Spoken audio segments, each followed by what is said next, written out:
ఓవైపు విచారణలు, మరోవైపు పార్టీని వీడుతున్న మాజీ ఎమ్మెల్యేలు, మరో 10 మంది దాకా గులాబీ జెండాను పక్కన పెట్టే యోచన. నాటి ఫామ్ హౌస్ ఎపిసోడ్ ఎమ్మెల్యేలంతా బీజేపీలో చేరే ఛాన్స్. పార్టీ పెద్దలను ఉక్కిరిబిక్కిరి చేస్తున్న వరుస విచారణలు. ఆనాటి ప్రభుత్వ పెద్దలను దోషుగా తేల్చిన కాళేశ్వరం, విద్యుత్ కమిషన్లు, ఫార్ములా ఈ కేసు, ఫోన్ ట్యాపింగ్, గొర్రెల స్కామ్. అన్నింటికి మించి కవిత తిరుగుబాటు.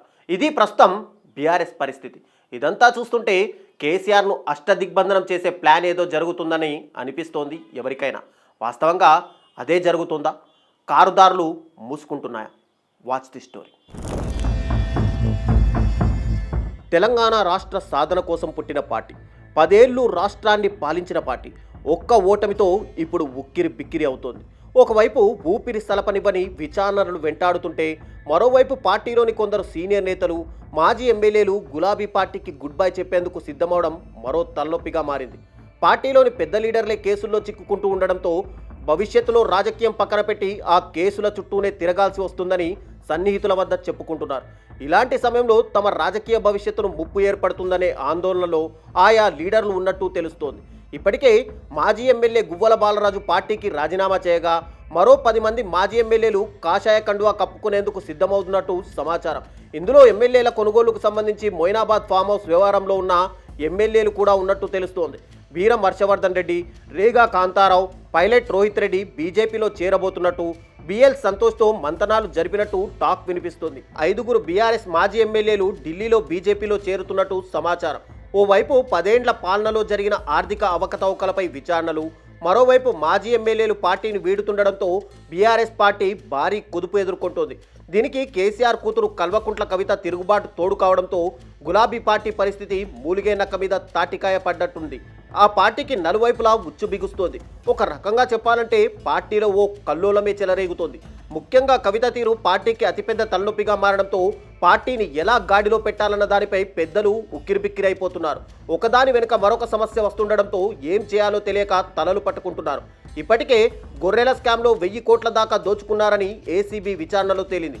అంతేకాదు, ఇదే కేసులో ఈడీ కూడా రంగంలోకి దిగింది. బీఆర్ఎస్ హయాంలో పశుసంవర్ధక శాఖ మంత్రిగా పనిచేసిన తలసాని శ్రీనివాస్ యాదవ్ పైన ఆరోపణలు రావడంతో ఆయన ఓఎస్డీ కళ్యాణ్ ఇంట్లో ఇప్పటికే ఈడీ సోదాలు నిర్వహించి భారీగా అక్రమాలకు పాల్పడినట్టు గుర్తించారు. ఇటు ఫార్ములా ఈ కేసు రేసులో నేరుగా ఆ పార్టీ వర్కింగ్ ప్రెసిడెంట్ కేటీఆర్కే ఉచ్చు బిగుసుకుంది. రేసు నిర్వహణకు సంబంధించి 55 కోట్లను ఆర్థిక శాఖ, ఆర్బీఐల అనుమతి లేకుండా విదేశీ సంస్థలకు నిధులు చెల్లించారన్న ఆరోపణలు ఎదుర్కొంటున్నారు. దీనిపై ఇప్పటికే కేటీఆర్ను ఏసీబీ 2 సార్లు విచారించింది. మళ్ళీ పిలుస్తామని చెప్పింది.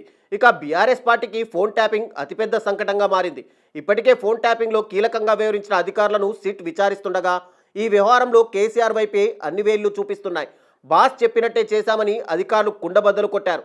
ప్రజాప్రతినిధుల ఫోన్లనే కాకుండా భార్యాభర్తల మధ్య జరిగిన సంభాషణలను దొంగచాటుగా విన్నారన్న ఆరోపణలు అప్పటి ప్రభుత్వం పైన ఉన్నాయి. విద్యుత్ కొనుగోళ్ల అక్రమాల్లోనూ కేసీఆర్ పాత్ర ఉన్నట్టు పవర్ జ్యుడిషియల్ కమిషన్ నివేదిక తేల్చింది. నిరుడు మార్చిలోనే ప్రభుత్వానికి ఆ కమిషన్ నివేదిక చేరగా 3000 కోట్లకు పైగా రాష్ట్ర ఖజానాపై అదనపు భారం పడినట్టు కమిషన్ నివేదిక వెల్లడించింది.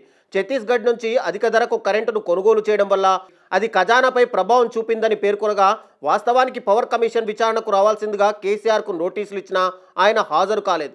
Power commission chairman justice L Narasimha Reddy తీరును తప్పుపడుతూ సుప్రీంకోర్టుకు వెళ్లి చైర్మన్ని సైతం మార్పించారు. అనంతరం జస్టిస్ ఎంబీ లోకూర్ను కమిషన్కు చైర్మన్గా నియమించగా ఆయన రిపోర్టును సబ్మిట్ చేశారు. ఇటు తాజాగా కాళేశ్వరం జ్యుడిషియల్ కమిషన్ విచారణ కూడా పూర్తయింది. మొత్తం కేసీఆరే చేశారని కమిషన్ నివేదిక స్పష్టం చేసింది. ప్రతి చిన్న విషయంలోనూ జోక్యం చేసుకున్నారని, మేడిగడ్డ కుంగడానికి కారకులయ్యారని తేల్చారు. భారీగా అవకతవకలు జరిగాయని, సొంత నిర్ణయాలు తీసుకున్నారని రిపోర్టు స్పష్టం చేసింది. ఈ 2 అంశాలపై ప్రభుత్వం సిట్తో దర్యాప్తు చేయించే ఆలోచనలో ఉండగా, ఇప్పుడు ఈ 2 కేసులు పార్టీ అధినేతను కుదురుకోనివ్వకుండా చేస్తున్నాయి. ఇటు కాళేశ్వరం ప్రాజెక్టు నిర్మాణంలో హరీష్ రావును కమిషన్ దోషిగానే చూపించింది. పార్టీ నేతల మాటలు ఎలా ఉన్నా సొంత కుటుంబ సభ్యుల వ్యవహారమే పార్టీ పెద్దలకు అతిపెద్ద తలనొప్పిగా మారిందన్న చర్చ జరుగుతుంది. పార్టీలో కవిత తిరుగుబాటు పెద్దలకు కురుకు లేకుండా చేస్తుంది. ఈ ఏడాది ఆరంభం నుంచే కవిత పార్టీ కార్యక్రమాలకు దూరం అవుతూ వస్తున్నారు. మేలో అమెరికా నుంచి వచ్చాక కేసీఆర్ చుట్టూ దయ్యాలున్నాయంటూ ఎయిర్పోర్ట్లోనే బాంబు పేల్చారు. బీజేపీలో బీఆర్ఎస్ విలీనం చేసేందుకు కుట్రలు చేశారంటూ అన్న కేటీఆర్ హరీష్ రావును ఉద్దేశించి ఆమె చిట్చాట్లో చెప్పుకొచ్చారు. అంతేకాదు, ఇంటి ఆడబిడ్డనని కూడా చూడకుండా తనపై వ్యక్తిగత విమర్శలు చేస్తున్నారంటూ చెప్పారు. 2-3 రోజుల కిందట కూడా తనపై పార్టీకి చెందిన ఓ పెద్ద నేత కుట్ర చేస్తున్నారంటూ మరో బాంబు పేల్చారు. నల్గొండ జిల్లాకు చెందిన పార్టీ సీనియర్ నేత జగదీష్ రెడ్డిని లిల్లీపుట్ అని వ్యాఖ్యానించారు. పార్టీని సర్వనాశనం చేశారని ఆరోపించారు. మేలో అమెరికా నుంచి వచ్చాక ఆమె పార్టీకి దాదాపుగా దూరమవుతూ తెలంగాణ జాగృతిని బలోపేతం చేస్తున్నారు. ఇప్పటికే దేశ విదేశాల్లో కమిటీలను వేశారు. బీసీ రిజర్వేషన్లపై ఒంటరి పోరాటం చేస్తున్నారు. సింగరేణి బొగ్గుగని కార్మిక సంఘంలో సొంత బలగాన్ని ఏర్పాటు చేసుకున్నారు. సందర్భం దొరికినప్పుడల్లా పార్టీ నేతలపై ఆమె విమర్శలు గుప్పిస్తూనే ఉన్నారు. అయితే కవితను ఇప్పటి వరకు కేసీఆర్ పిలిపించుకోలేదు, సర్ది చెప్పను లేదు. ఆమె విషయంలో సైలెంట్గా ఉండాలని పార్టీ నేతలకు కేసీఆర్ చెప్తున్నట్టుగా తెలుస్తోంది. మొత్తం మీద కేసీఆర్ అటు సొంత కేసులతో, ఇటు కుటుంబ కలహాలతో, పార్టీలో తిరుగుబాటు నేతలతో సతమతమవుతున్నారు. ఈ పరిస్థితి నుంచి పార్టీని గట్టెక్కిస్తారా లేక ఫామ్ హౌస్కే పరిమితం అవుతారా అన్నది రాబోయే రోజుల్లో తేలనుంది.